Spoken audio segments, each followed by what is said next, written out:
K బ్రహ్మచారి CITU Bhadradri Kothagudem జిల్లా అధ్యక్షుడిని. నిన్న ఈరోజు మనుగురు పట్టణంలో సిఐటియు జిల్లా 4వ మహాసభలు నిర్వహిస్తా ఉన్నాం. ఈ మహాసభల్లో జిల్లాలో కార్మికులు ఎదుర్కొంటున్నటువంటి సమస్యల మీద చర్చించడం జరిగింది. ముఖ్యంగా పెద్ద సంఖ్యలో ఈఎస్ఐ గడుతున్నటువంటి కార్మికులు జిల్లాలో ఉన్నారు. జిల్లాలో ఈఎస్ఐ హాస్పిటల్ లేదు కాబట్టి అన్ని రకాల సౌకర్యాలతోటి ఈఎస్ఐ హాస్పిటల్ని ఏర్పాటు చేయాలి అని చెప్పి ఈ మహాసభల్లో ఒక ముఖ్యమైనటువంటి తీర్మానాన్ని చేయడం జరిగింది. దాని ఆధారంగా రానున్న కాలంలో పోరాటాలు నిర్వహించాలని చెప్పి నిర్ణయం తీసుకోవడం జరిగింది. అదే రకంగా మన జిల్లా పారిశ్రామిక జిల్లాగా ఉంది. ఇక్కడ అనేక రకాల వనరులు, గనులు, ఖనిజాలు ఉన్నాయి.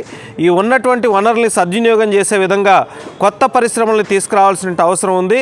ఆ రకంగా పరిశ్రమల్ని ఏర్పాటు చేయడానికి సింగరేణిని మరింత విస్తరించవచ్చు, కొత్త గనులు కేటాయించి. అట్లాగే థర్మల్ పవర్ ప్రాజెక్టులు మరింత విస్తరించేదానికి అవకాశం ఉంది. ఐటీసీ అనుబంధ పరిశ్రమలు మరింత విస్తరించేదానికి అవకాశం ఉంది.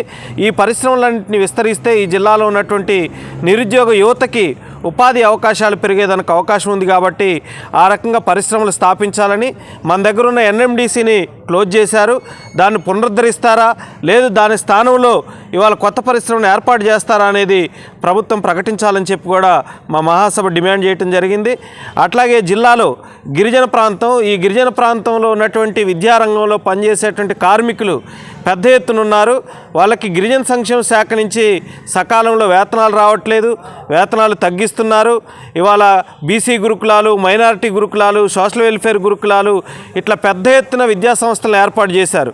వీటన్నిటిలో కూడా పెద్ద ఎత్తున అవుట్సోర్సింగ్ పద్ధతిలో ఉద్యోగుల్ని, కార్మికులను రిక్రూట్మెంట్ చేశారు. ఈ అవుట్సోర్సింగ్ ఏజెన్సీలు పెద్ద దోపిడీ చేస్తున్నాయి, వేతనాలు ఇవ్వట్లేదు. ఉద్యోగం ఇవ్వాలంటే లక్షల రూపాయలు వసూలు చేసేటువంటి పరిస్థితి ఉంది. దీని మీద మేము పెద్ద ఎత్తున జిల్లాలో పోరాటం చేయాలని చెప్పి కూడా మేము నిర్ణయించడం జరిగింది.